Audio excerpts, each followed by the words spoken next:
The snowstorm was strong that night. Wind howled through the trees like a beast. Ice hung from the branches, and the ground was white with thick snow. The mountain path was empty, cold, and dangerous. Most people had left the area weeks ago. Only one man remained. He walked slowly through the snow, his old boots sinking deep. A thick coat covered his body, and his face was hidden behind a scarf and goggles. His name was Jaran, a quiet man who lived alone in a wooden cabin high in the mountains. He liked silence. He didn't need people. But tonight, something was different. As he walked, he suddenly stopped. His breath turned to mist in the freezing air. He had heard something, a voice, a whisper. Please. He turned around quickly. Nothing, just trees and snow. He kept walking. Maybe it was the wind. That again. Help me. This time, it was clearer. A soft, weak voice carried by the wind. Not human. Not normal. Jaran tightened his grip on the flashlight in his hand. He followed the sound carefully. His feet crunched over the snow as he moved past broken tree trunks and icy rocks. And then he saw her. Half buried under the snow was a figure, small, thin, shaking. Long white hair was spread around her head like a blanket of silk. Her skin was not human. It shimmered faintly, almost glowing in the dark. She wore only rags, thin and torn, not enough for this cold. She looked up at him with large, silver eyes. Her lips were blue from the cold. Please, she whispered again, protect me. I will reward you. Jaran didn't move for a moment.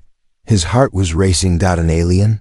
He had seen things on the news, strange lights, rumors of visitors, but never believed them until now. She was real. And she was dying. She tried to lift her hand, but it fell back into the snow. Her fingers were trembling. Frost had gathered around her eyelashes. Jaran hesitated. This could be a trap. What if others were watching? What if she was dangerous? But her eyes, they were full of pain, of fear. She wasn't attacking. She was begging. He knelt beside her and touched her arm. Her skin was colder than ice. Without thinking more, he pulled off his coat and wrapped it around her. She gasped softly, her body leaning toward the warmth. I'll carry you, he said quietly, though she might not understand. He picked her up gently. She was light, too light, like she hadn't eaten in days. Her head rested against his chest. The walk back to the cabin was hard. The snow was deep. The wind cut through his clothes. But he didn't stop. Every few steps he looked down at her. She was still breathing, but barely. After what felt like hours, the cabin appeared in the distance, a small wooden home with smoke coming from the chimney. He pushed open the door, rushed inside, and placed her on the rug near the fireplace. He quickly threw logs into the fire and made the flames roar higher. Heat began to spread through the room. She didn't speak. Her eyes stayed half open, watching him. He took a blanket and covered her. Then he poured warm water into a cup and gently helped her drink. She coughed at first, then drank slowly. Her skin, still glowing faintly, seemed to change color slightly in the firelight. Who are you? Jaran asked, sitting beside her. Where did you come from? She blinked, her lips moving, but the words were weak. They left me. I escaped. It's cold, so cold. Jaran felt a strange fear, and also something else, a deep pull in his chest. She wasn't just some random visitor. There was a reason she ended up here. A reason she was whispering to him in the middle of a storm. Sleep, he said softly. You're safe here. Just sleep.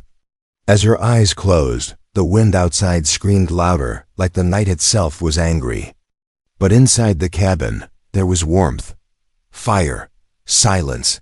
Jaran stared at her glowing face, unsure of what he had just brought into his life, and outside, far beyond the forest, something else moved in the dark. Something that was searching for her. When Jaran woke up the next morning, the fire had gone low. The cabin was quiet, but the air still felt warm, He sat up quickly, looking toward the fireplace. She was still there. The alien woman was curled under the thick blanket, her white hair spread out like soft threads of snow. But something had changed. Her skin was no longer pale blue. Now it glowed gently like the inside of a crystal. Faint pink and silver lights pulsed just beneath the surface. He moved closer, slowly, carefully. Her breathing was steady now, calm, peaceful. He touched her wrist again. Still cold, but not ice cold. She opened her eyes suddenly. Her silver gaze met his, bright and alert now.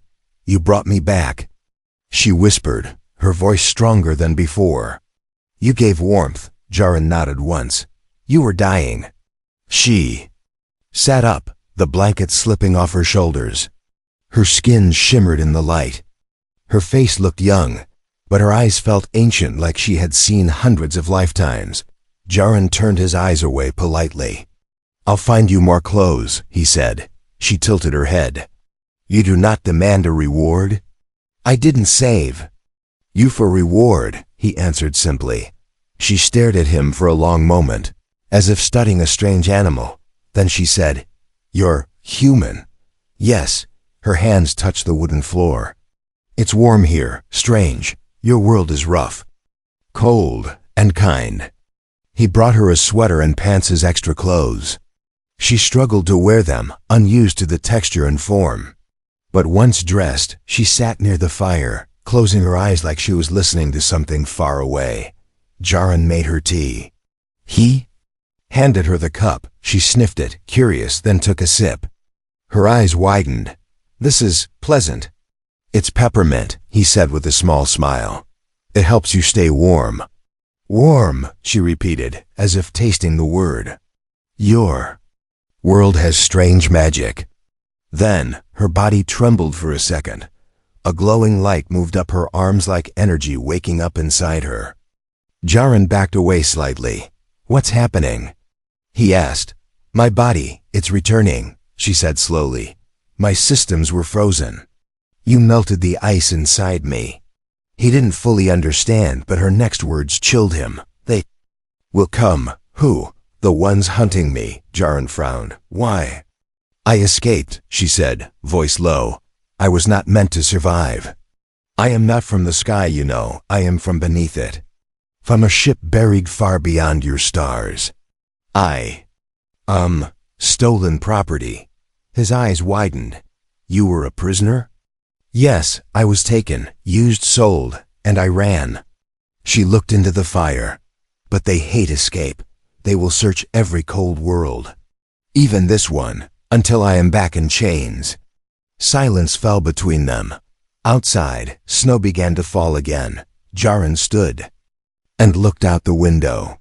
His cabin was hidden deep in the woods. No roads, no neighbors, no signal towers. "They won't find you here easily," he said. "I live alone. People don't come here." "But they are not people," she said. "They are trackers, machines, soldiers, hunters." Jaren turned to her. "Then we prepare." Her eyes met his again, surprised. "You would protect me still?" "Even knowing what may come," he nodded. "You're hurt. You were left in the snow to die. I won't let you go back to that." A strange emotion flickered on her face. She lowered her head. "You are strange, human. Strange and warm." For the first time, she smiled. It was small, soft, almost shy. Jaren felt something shift in his chest. "What should I call you?" he asked. She paused. "My name is hard for you to say. But in your words, call me Lyra." "Lyra," he repeated. "I'm Jaren." "Jaren," she echoed, like the name was sacred. The fire cracked behind them. The world outside was frozen and cruel. But inside the small wooden cabin, something rare was growing. Not just safety, not just survival, but something deeper. Trust, connection, maybe even the start of something more. And far above, hidden in the clouds, a small metal. I blinked red and moved slowly toward the mountains. The wind outside howled louder as the sun dropped behind the white hills. Snowflakes danced in the air like ghosts. Inside the cabin, the fire glowed warm and orange, casting soft shadows on the wooden walls.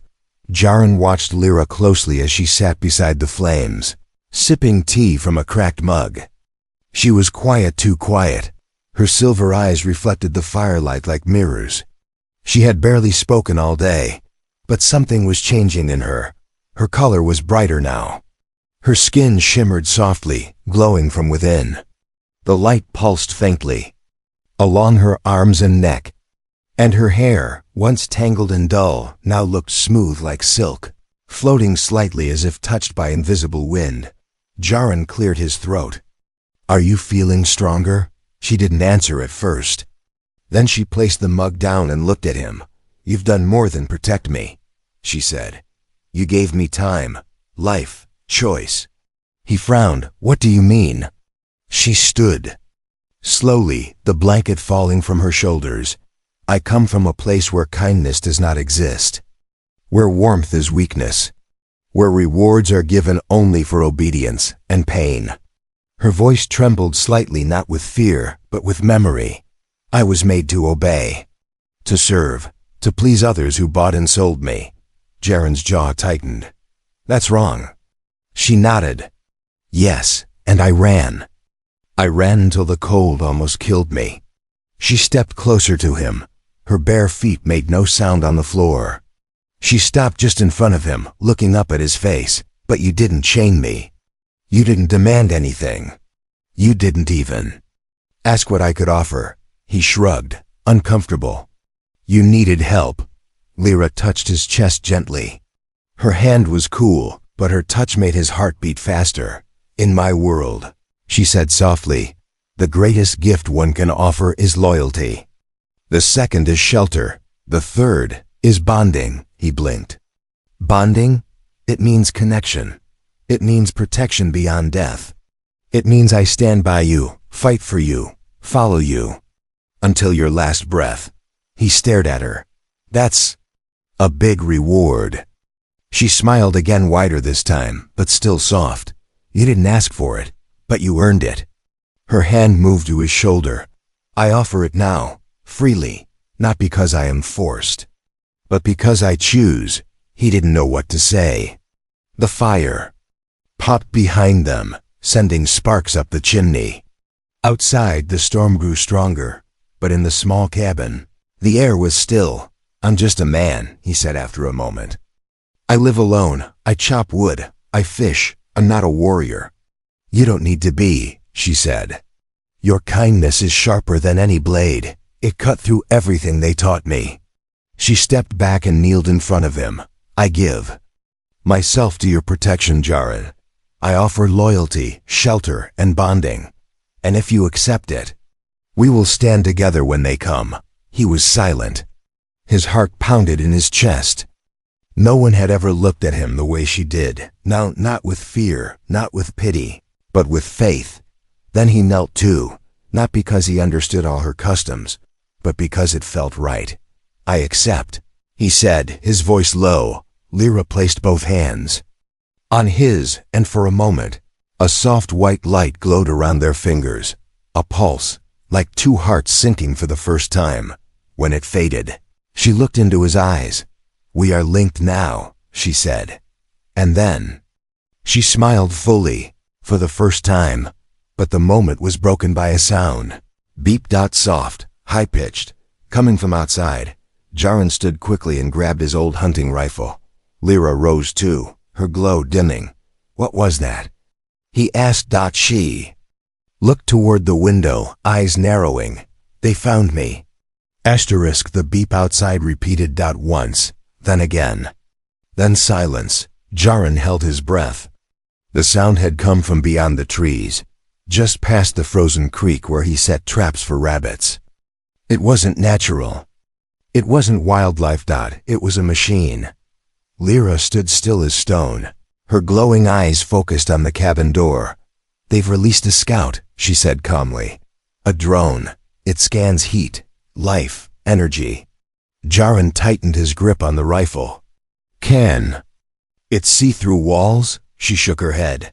Not wood, not deep. But they'll circle. Then land, then come. How long? Minutes, maybe less. He looked around the cabin.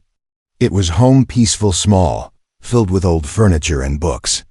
It wasn't meant for war, but now it would become a battleground.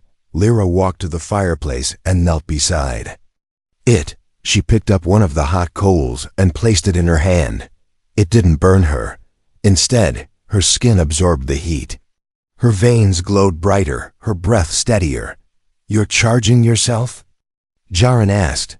Yes, she said, without looking. My kind draw energy from heat, fire, warmth. I was weak before. Now, she stood up. I can protect. Jaren opened a wooden trunk near the bed. Inside were old tools, spare ammo, and a dusty hunting knife. He hadn't used them in years, but something inside him, something ancient, something human woke up. I have traps around the hill, he said. They're not much, but they'll slow anything on foot. Lyra walked over to the window. They don't come on foot. Suddenly, a red light swept across the trees outside. It blinked, scanned, then passed. The drone. Jaren dropped to the floor and motioned to Lyra. Down. They both ducked under the window, but the light didn't return. Lyra looked up, listening. Her ears moved slightly more sensitive than his. They're circling, she whispered. Testing, thinking, but they're not sure, yet. He looked at her. You said you were stolen property. What do they want from you? They want what they cannot control, she answered. My blood carries a signal, a code. I was meant to become a weapon, a symbol, but I escaped before the change was complete. Change? My kind, we don't grow old. We evolve. My final form would be stronger, sharper, faster than their soldiers. Jaren swallowed hard. So if they catch you, they'll finish the change, she said, and use me. He stared at her glowing skin, at the way her light flickered. With fear and fire. Then we won't let them. Suddenly, a loud hiss filled the air. Something landed in the woods, heavy, fast, and sharp. Jaren peeked outside. A ship, black and claw-shaped. It hovered above the trees, steam pouring from its sides. Lyra's eyes narrowed. That one is called a seeker. It doesn't ask. It takes. A shadow dropped from the ship, a tall figure. Metal skin, glowing green eyes. It moved like a ghost over the snow, silent and slow. Jaren's mouth went dry. Lyra touched his arm. You stay hidden. If they see you, they'll burn the cabin. No, he said. You're not facing this alone. She smiled softly, but her voice was firm. You're brave, but I'm trained. I don't care. This is my home. She stared at him for a long moment, then nodded. Then we fight together. They moved quickly. Jaren poured oil along the front porch and lit a trap wire near the trees. Lyra carved symbols into the wood using her fingertips, small marks that glowed faintly blue. What are those? He asked. Memory sigils, she said. If I fall, they'll tell my people where I died. He didn't like the sound of that. Another hiss. More shadows dropped. 3 this time, all metal, all glowing. Lyra stood at the center of the room, her body bright now like a living flame. Her arms raised, her palms glowing. Jaren stood beside her. Rifle ready, heart pounding like a drum. The doorknob twisted. Then dash boom. A trap went off. Flames roared from the porch, lighting up the forest like daylight. The shadows screamed, not human screams, but static-filled howls of machine pain. They didn't expect fire. Jaren said. They always forget, Lyra whispered, that humans burn brighter when protecting what they love. The fire burned bright outside the cabin. Sparks flew into the frozen night sky, painting the snow with orange light. The first Seeker unit had walked straight into Jaren's oil trap, and now it was rolling on the ground, its metal armor sizzling and sparking. But it wasn't alone. 2 more shadows stepped through the smoke tunnel. Cold, unfeeling. Jaren's hands gripped the rifle tighter. Lyra stood at his side. Her entire body glowing now faint blue patterns moved across her arms and face like living tattoos. Her hair floated as if touched by wind that only she could feel. "They will not talk," she said softly. "They don't ask questions, they destroy and take." "They're about to learn," Jaren muttered. A loud crack sounded as the door burst open. A metallic leg slammed down onto the wooden floor, crushing the edge of a chair.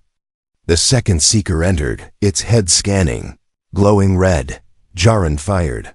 One shot, straight into the machine's face. It staggered back, but didn't fall.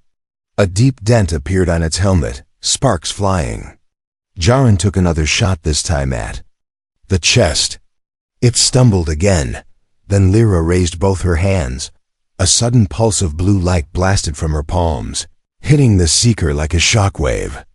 The machine screamed in static and collapsed, twitching. Jaren stared, breathing hard. What was that? "Energy transfer," Lyra said, panting slightly. "I took your fire and gave it shape." From behind the cabin, a sharp crash echoed. "They're coming from the back!" Jaren shouted. They ran through the kitchen. He grabbed an axe from the wall and opened the back door slowly. Another seeker stood there, bigger than the rest, with glowing red eyes and sharp claws instead of hands. It turned its head slowly toward them. Jaren didn't wait. He swung the axe. The blade crashed into the seeker's side. Sparks flew, but the machine grabbed the weapon and threw Jaren across the snow like a doll. He landed hard, groaning in pain. "Jaren!" Lyra screamed. The machine turned toward her. Lyra's body flared with light. She stepped between Jaren and the seeker, her hands outstretched, her hair glowing like fire. The seeker reached for her, but she vanished. In a blink, she reappeared. Behind it, her hand pressed against its back, and a flash of white heat exploded. The seeker froze. Its body cracked like ice, then shattered into pieces. Jaren coughed, trying to sit up. "You can teleport?" "Short jumps only," she said, rushing to help him. "It takes power." "I can't do many." He stood with her help, wincing. His ribs hurt. "That's 2 down. Are there more?" She closed her eyes and listened. Her ears twitched. "Yes," she whispered. "I feel 1 more." From the trees, a humming sound started, deep, growing louder. A shape appeared above the forest, a new ship, larger, wider, with claws hanging like blades. "It's a collector," Lyra said, her voice cold. "It doesn't care who resists. It eats everything." Jaren looked at her. "Can we run?" "We could," she said, "but it will chase. And if we die, Earth becomes marked. Marked as unsafe for trade, unsafe for rule. They'll bring war, then chains." He looked at the cabin, his quiet life, the place he built alone. Then he looked at her, the strange glowing being who had brought danger and light. "Then we make a stand," he said. Lyra stepped forward, firelight reflecting in her eyes. "I'll need more heat. More power." He nodded. Jaren lit every oil lamp in the cabin, every candle. He threw wood, paper, and cloth into the fireplace until the flames roared like a furnace. The room glowed golden. Lyra walked to the fire and stood still. Her skin drank the warmth. Her body shimmered like glass touched by sunrise. She turned to him. "If I don't make it, you will," Jaren said. She smiled sadly. "Then let's make them remember. Humans are not weak." The collector ship opened its side. A new monster dropped, taller than a man, heavier than steel, eyes like twin furnaces. It landed with a quake and began walking toward the cabin. Lyra stepped outside. Jaren followed. Together, they stood in the snow, wind howling around them. And when the monster raised its arm, Jaren raised his rifle, and Lyra, she burned like a star. Asterisk. Snow spun wildly through the air as the monster stepped forward. Its feet crushed the frozen ground. Its body was made of dark, Metal, covered in armor like bones from another world. Red energy glowed from its chest, and its clawed hands were sharper than blades. Jaren stood firm. He had only a rifle, but beside him stood Lyra barefoot in the snow, her skin glowing like fire wrapped in crystal. Her hair floated behind her, touched by unseen wind. In that moment, she didn't look like someone who needed saving. She looked like something ancient, powerful, unbreakable. The monster raised its claw. Lyra moved first. A flash of light burst from her hand, hitting the beast square in the chest. It roared not like an animal, but like a machine breaking apart. It stumbled back. Jaren fired, hitting its shoulder. Sparks flew, but it didn't fall. The thing was built for war. It charged. Jaren dove to the side. Lyra stood her ground. The monster slammed into her, and the shockwave cracked the trees nearby. But she didn't fall. Her hands pressed against its armor, and heat flared so bright that snow melted in a ring around them. The metal hissed, cracked, but the monster was strong. It struck her, sending her flying into the trees. "Lyra!" Jaren yelled. She hit the trunk hard. Her light dimmed. She didn't move. The monster turned its red eyes toward Jaren and stomped forward. Jaren aimed. One shot left. The trigger clicked. Empty. The beast lunged. Then a sound pierced the air, high-pitched, pure. Lyra was standing. Again, her mouth open. She was singing, but not in words. It was a tone, a frequency. A call. The monster paused. Shook. Then screamed. Its armor cracked. Its red eyes blinked rapidly. And then boom, it exploded in mid-air, shattered by sound and heat. Jaren ran to Lyra, who dropped to her knees, glowing weakly. "You okay?" he asked, breathless. "I sent a call," she whispered. "A beacon. To the stars. You called for help?" She nodded slowly. "My kind. They thought I was lost. But now they'll hear me. If they still care." Jaren placed a hand on her back. "They'll come." She looked up at the sky. "I don't know what kind of response I'll get." A pause, then she said, "But I knew. If I died here, I wanted them to know the truth." "What truth?" She looked into his eyes. "That a human saved me. That your kind is not what we were taught. That kindness still exists, even at the edge of the galaxy." Jaren helped her inside. She was weak now. Her light flickered like a candle in the wind. He gave her tea, sat beside her. The cabin was broken, the back wall smashed in, but the fire still burned. And outside, the sky had changed. A new star had appeared. Noah, ship. It hovered high above the clouds, silent, watching. Lyra's voice trembled. They heard. Jaren stood and looked through the broken wall. The ship did not move.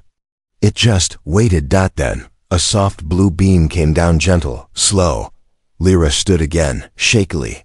"They are here for me." Jaren swallowed. "Are you going with them?" She didn't answer. She looked at him for a long time. "I don't know yet." Then she walked out into the snow. The beam of light wrapped around her. It didn't lift her up. It just scanned, studied. She turned back and held out her hand. "Come with me," she said softly. Jaren stared at her. This alien woman who had fallen from the stars, begged for warmth, and now stood glowing under a sky full of answers. His heart beat faster, but before he could speak, a deep voice echoed from above. "Subject located. Orders unclear. Awaiting command." Lyra froze. "That voice," she whispered. "It's not my people." She stepped back. The beam turned red. Jaren grabbed her hand and pulled her back toward the cabin. "It's not your rescue ship," he said. "It's another trap." She nodded, her face pale. The signal was intercepted. From the clouds, something darker descended. A second ship. Blacker than night. And far more dangerous. The red beam pulsed stronger. Lyra's body stiffened as the cold light touched her skin. It wasn't warmth like Jaren's fire. It was control. It felt like the chains she once broke. Jaren gripped her hand tighter. Run! They raced across. The snow, feet crunching ice beneath them, breath turning to mist. Behind them, the black ship roared like a metal storm.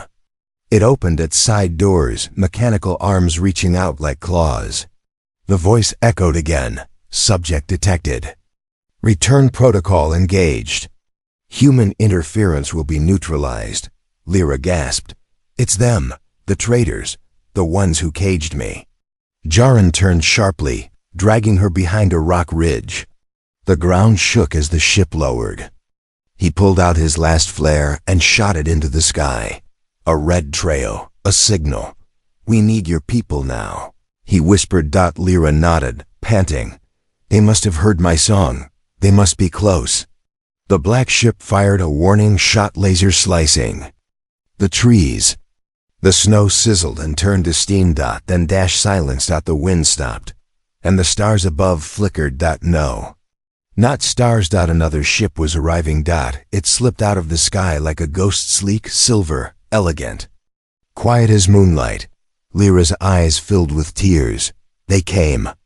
The two ships faced each other in the sky, one dark and jagged, the other shining and smooth.